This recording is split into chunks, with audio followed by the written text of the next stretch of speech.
तो बांग्लादेश में हुए चुनाव को लेकर बांग्लादेश का भविष्य बहुत ज्यादा उसी पर निर्भर था कि आखिर बांग्लादेश में कौन आता है, कौन सी पार्टी बांग्लादेश पर राज करती है। और इसी से वहां की आवाम को भरोसा था कि आगे उनके साथ क्या होगा। और आवाम ने बता दिया कि जो लोग सोचते हैं, लोग अपने हितों के बारे में ज्यादा सोचते हैं, और वैसा ही कुछ बांग्लादेश चुनाव के बाद निकलकर सामने आया है। नमस्कार, मैं हूं नीलू। तो बांग्लादेश में जमाते इस्लामी, जिसे अमेरिका ने सीधा समर्थन दिया, वो बुरी तरह से हार गई है। जमात को छात्र नेताओं का समर्थन हासिल था। मोहम्मद यूनुस की मशीनरी पूरा साथ दे रही थी। फिर भी गुरुवार को हुए चुनाव में कट्टरपंथी पार्टी को 50 सीटों पर पहुंचने के लिए संघर्ष करना पड़ा। जमात की हार और बीएनपी की जीत का मतलब है कि देश ने कट्टरपंथी विचारधारा को खारिज कर दिया, और बीएनपी को मिली जीत का मतलब है मुख्य धारा की पार्टी को ही लोग देश का भविष्य मान रहे हैं। इसका मतलब है कि शेख हसीना के लिए बांग्लादेश में वापसी का रास्ता बचा हुआ है, क्योंकि इस चुनाव पर शेख हसीना की किस्मत दांव पर लगी थी और आगे जाकर आवामी लीग एक बार फिर से मुख्यधारा में लौट सकती है, जानकार ऐसा बता रहे हैं। जमाते इस्लामी ने अगस्त 2024 में शेख हसीना की सरकार के पतन के बाद खूब हाथ पैर मारे।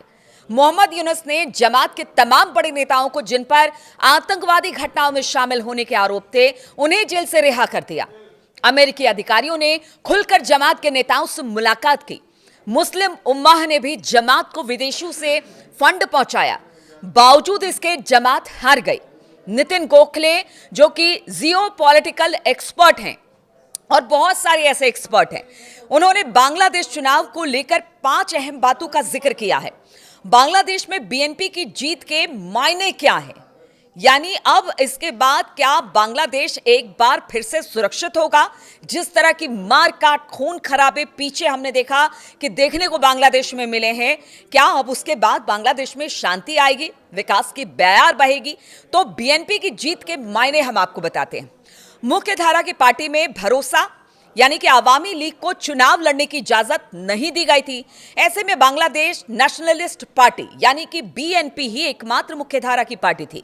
बीएनपी को बम्पर जीत मिलने का मतलब है कि मुख्यधारा की पार्टी पर ही लोगों को भरोसा है, मध्य मार्गी विचारधारा पर ही देश को विश्वास है, यानी बहुत ज्यादा कट्टर भी नहीं होना चाहते हैं लोग। और यही वजह है कि इस तरह से चुनाव के नतीजे सामने आए। बीएनपी को 300 संसदीय सीटों में से 200 से ज्यादा सीटें मिलने की बात सामने आई है। एग्जैक्ट सीटों का आंकड़ा भी आपको बाद में देंगे, लेकिन कहा यह जा रहा है कि 300 के आसपास सीटें या उससे ज्यादा सीटें आएंगी। महिला वोटर्स ने चुपचाप अपना दमखम दिखाया। जो महिला वोटर्स पिछले कुछ दिनों से डरी सहमी हुई थी क्या होगा बांग्लादेश में, क्योंकि सबसे पहले हमने देखा है कि अगर किसी की आजादी चिंती है तो वो महिलाओं की आजादी चिंती है, अगर कट्टरपंथी देश पर शासन करते हैं। तो महिलाओं ने चुपचाप अपना दमखम दिखाया। वोटर्स ने जमाते इस्लामी के खिलाफ खुलकर मतदान किया। महिला वोटरों के वोटिंग के हिसाब से लग रहा था कि उन्होंने जमात को सत्ता से दूर रहने के लिए वोट डाला। अलग अलग इंडस्ट्री की महिलाओं ने बड़ी संख्या में साफ तौर पर बीएनपी को एक बेहतर विकल्प के तौर पर देखा। बांग्लादेश चुनाव में पश्चिमी देशों की सरकारों और इंटरनेशनल एनजीओज के ग्रुप काफी ज्यादा एक्टिव थे, लेकिन उनकी तमाम कोशिशों के बावजूद मोहम्मद यूनुस अब बेमतलब हो गए हैं। हालांकि अभी तक पता नहीं चल पाया है कि उनके जुलाई चार्टर्ड रेफरेंडम को कितना समर्थन मिला है। ये तो बाद में जब चीजें निकलेंगी कि कितना समर्थन मिला, कितना नहीं मिला, सीटें किस हिसाब से आई, कहां पर कितना वोट पड़ा, ये सबसे उनका रेफरेंडम पता चल जाएगा कि लोगों ने कितना एक्सेप्ट किया और कितना उसको छोड़ दिया, यानी उसके समर्थन में नहीं आए। लेकिन यूएस यूके गठबंधन ने यूनुस और जमात को जो पूरा समर्थन दिया था, उसका असर कम ही देखने को मिला है। बांग्लादेश की राजनीति में भारत को शुरुआती झटके लगे, लेकिन तारिक रहमान के साथ भारत ने शुरुआती बातचीत की। उनकी मां बेगम खालिदा जिया के निधन के बाद भारतीय विदेश मंत्री एस जयशंकर ढाका गए थे और प्रधानमंत्री मोदी ने भी खालिदा जिया को लेकर ट्वीट किया। ऐसे में दिल्ली के लिए ढाका में अगली सरकार के साथ एक स्थिर संबंध बना सकते हैं, जो कि लग रहा था कि अगर यूनुस आ जाते तो शायद ऐसा मुमकिन नहीं होता। कम से कम साथ काम करने वाला रिश्ता पक्का होगा। बीएनपी ने भी शेख हसीना के दिल्ली में रहने को लेकर नरमी दिखाई है, जिसका मतलब है कि शायद तारिक रहमान शेख हसीना के दिल्ली में रहने को लेकर ज्यादा तूल नहीं देने वाले हैं या देना नहीं चाहते हैं। शेख हसीना की आवामी लीग पार्टी चुनाव से बाहर थी। ऐसे में मुकाबला सीधे सीधे जमात बनाम बीएनपी के बीच था। जमात ने काफी चालाकी से कैंपेन चलाया था और खुद को एक साथ सुथरी पार्टी बताया, लेकिन वो बांग्लादेश के एक बड़े हिस्से को लुभाने में नाकाम रही। हालांकि इसे सीटें जरूर ज्यादा मिली है, लेकिन ऐसा होना ही था क्योंकि चुनाव आमने सामने बिल्कुल आने वाला था।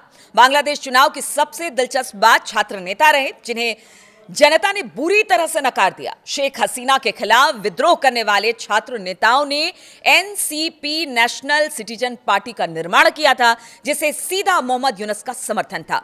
जमात को फायदा पहुंचाने के लिए इसने उनके साथ गठबंधन भी कर लिया था, लेकिन एनसीपी बुरी तरह से हार गई।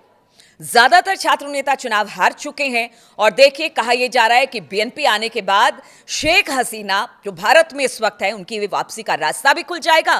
भारत के साथ बांग्लादेश के संबंध जो पीछे यूनुस सरकार के समय थे बहुत ज्यादा खराब थे। हिंदुओं पर लगातार हमले हो रहे थे, अराजकता बांग्लादेश की सड़कों पर थी।